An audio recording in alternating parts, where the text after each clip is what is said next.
नमस्कार दोस्तों, स्वागत है आपका भारत के गुलाबी शहर जयपुर में, जहां हर गली, हर किला और हर दीवार इतिहास की कहानियां सुनाता है।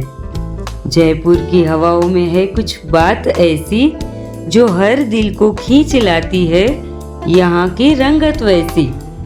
जयपुर के इतिहास की बात करें तो इसकी स्थापना 1727 में महाराजा सवाई जयसिंह द्वितीय ने की थी। यह भारत का पहला योजनाबद्ध शहर है। 1876 में प्रिंस ऑफ वेल्स के स्वागत के लिए पूरे शहर को गुलाबी रंग में रंगा गया था। तभी से इसे गुलाबी नगरी कहा जाता है। City palace.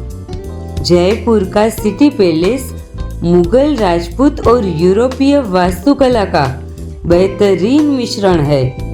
इस महल के निर्माण में संगमरमर और लाल बलुआ पत्थर का उपयोग किया गया है।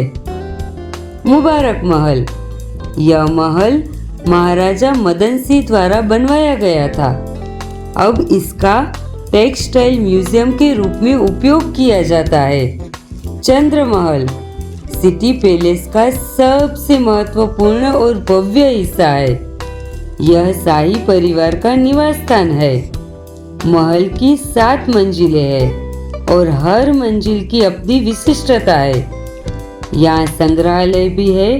सिटी पैलेस का एक हिस्सा अभी भी शाही परिवार के पास है और बाकी का हिस्सा जनता के लिए संग्रहालय और पर्यटक स्थल के रूप में खुला है।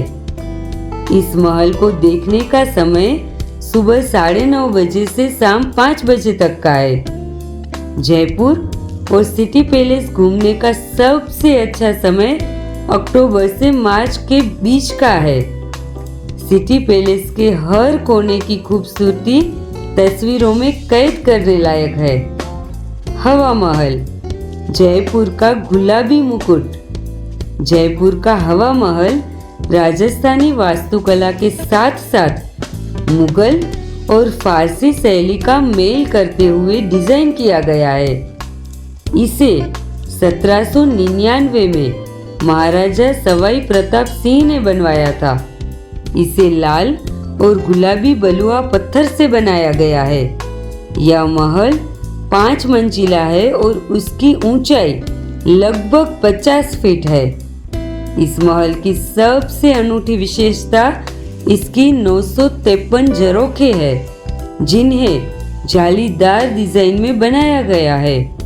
हवा महल का निर्माण राजपूत परंपरा और पर्दा प्रथा को ध्यान में रखते हुए किया गया था। झरोखों की डिजाइन ऐसी थी कि महिलाएं बाहर देख सके, लेकिन कोई उन्हें देख ना सके। इन झरोखों से महल के अंदर ठंडी हवा बहती है। हवा महल का प्रवेश द्वार पीछे की ओर है। महल के अंदर कोई सीढ़ी नहीं है। ऊपर जाने के लिए ढलानदार रास्तों का उपयोग किया जाता है। अंदर का हिस्सा अपेक्षाकृत साधारण है, लेकिन इसकी खिड़कियां और बाहरी हिस्सा इसकी खूबसूरती को बढ़ाता है। सुबह 9 बजे से शाम को 5 बजे तक आप इसे देख सकते हैं। हवा महल के पास स्थित जौहरी बाजार और बापू बाजार भी देखने लायक है। आमेर फोर्ट। ये किला जयपुर से लगभग 11 किलोमीटर दूर है। इस किले को 16वीं शताब्दी में राजा मानसिंह प्रथम ने बनवाया था, जो अकबर के 9 रत्नों में से एक थे। बाद में जयसिंह प्रथम और दूसरे राजाओं ने इसका विस्तार किया। इस किले की प्रमुख विशेषताएं है दीवाने आम, दीवाने खास, शेष महल, सुख निवास और गणेश पोल। किले के नीचे मावठा झील स्थित है, जो इसकी सुंदरता को बढ़ाती है। Light and sound show. शाम को यहाँ पे होने वाला यह शो इसके इतिहास और राजाओं की गाथाओं को जीवंत करता है। इस किले को घूमने का समय है 8 बजे से शाम को 5:30 बजे तक का। जयपुर का जंतर मंतर एक ऐतिहासिक और वैज्ञानिक स्थल है। इसे महाराजा सवाई जयसिंह द्वितीय ने 18वीं शताब्दी में बनवाया था। जंतर मंतर का निर्माण खगोल विज्ञान और समय को मापने के लिए किया गया था और यह यूनेस्को वर्ल्ड हेरिटेज साइट में शामिल है और भारत के सबसे बड़े और संरक्षित जंतर मंतर में से एक है। इसकी ऊंचाई लगभग 27 मीटर है। यह यंत्र सूर्य की स्थिति से समय का निर्धारण करता है। जय प्रकाश यंत्र, इस यंत्र का उपयोग आकाशीय पिंडों की स्थिति का अध्ययन करने के लिए किया जाता है। राम यंत्र, यह यंत्र खगोलीय पिंडों की ऊंचाई और कोण को मापने के लिए प्रयोग में आता है। नाड़ी वलय यंत्र, यह यंत्र दिन के समय को मापने और खगोलीय घटनाओं का अध्ययन करने के लिए बनाया गया है। चक्र यंत्र, यह उपकरण समय, ग्रहों की स्थिति और नक्षत्रों की गणना के लिए उपयोग में लिया जाता है। यह स्थल पर्यटकों को खगोलीय विज्ञान के प्राचीन तरीकों को समझने का अवसर देता है। राजस्थान की राजधानी जयपुर में जल महल एक अद्भुत ऐतिहासिक और वास्तुकला का नमूना है। यह महल मानसागर झील के बीच में स्थित है। जल महल 5 मंजिला है, लेकिन पानी के स्तर के कारण केवल ऊपरी मंजिल दिखाई देती है। बाकी की 4 मंजिलें पानी के अंदर डूबी रहती है। महल की छत पर सुंदर छतरियां है जो इसे एक शाही रूप देती है। महल के अंदर सुंदर कमरे और हॉल है। वर्तमान में टूरिस्ट को अंदर प्रवेश की अनुमति नहीं है, लेकिन बाहर से इसका दृश्य बेहद आकर्षक है। मानसागर झील, ये झील कृत्रिम झील है, लेकिन यह झील अरावली पहाड़ियों के बीच स्थित है और जल महल को प्राकृतिक सुंदरता प्रदान करती है। झील में सर्दियों के मौसम में प्रवासी पक्षी आते हैं, जैसे कि फ्लेमिंगो, बतख और अन्य जलीय पक्षी टूरिस्ट झील में नाव की सवारी कर सकते हैं और महल का करीब से नज़ारा देख सकते हैं। शाम के समय महल की रोशनी और झील में उसका प्रतिबिंब अद्भुत दृश्य प्रस्तुत करता है। नाहरगढ़ किला जयपुर को शत्रुओं के आक्रमण से बचाने के लिए बनवाया गया था।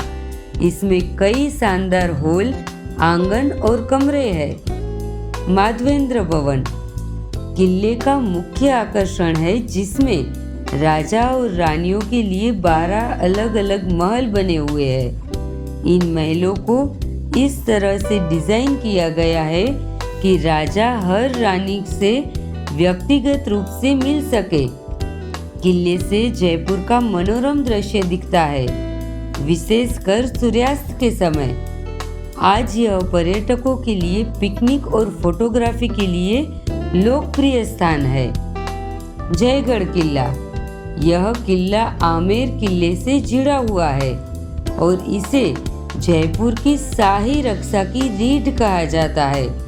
यह किला अरावली की पहाड़ियों पर स्थित है और इसे विजय किला भी कहा जाता है।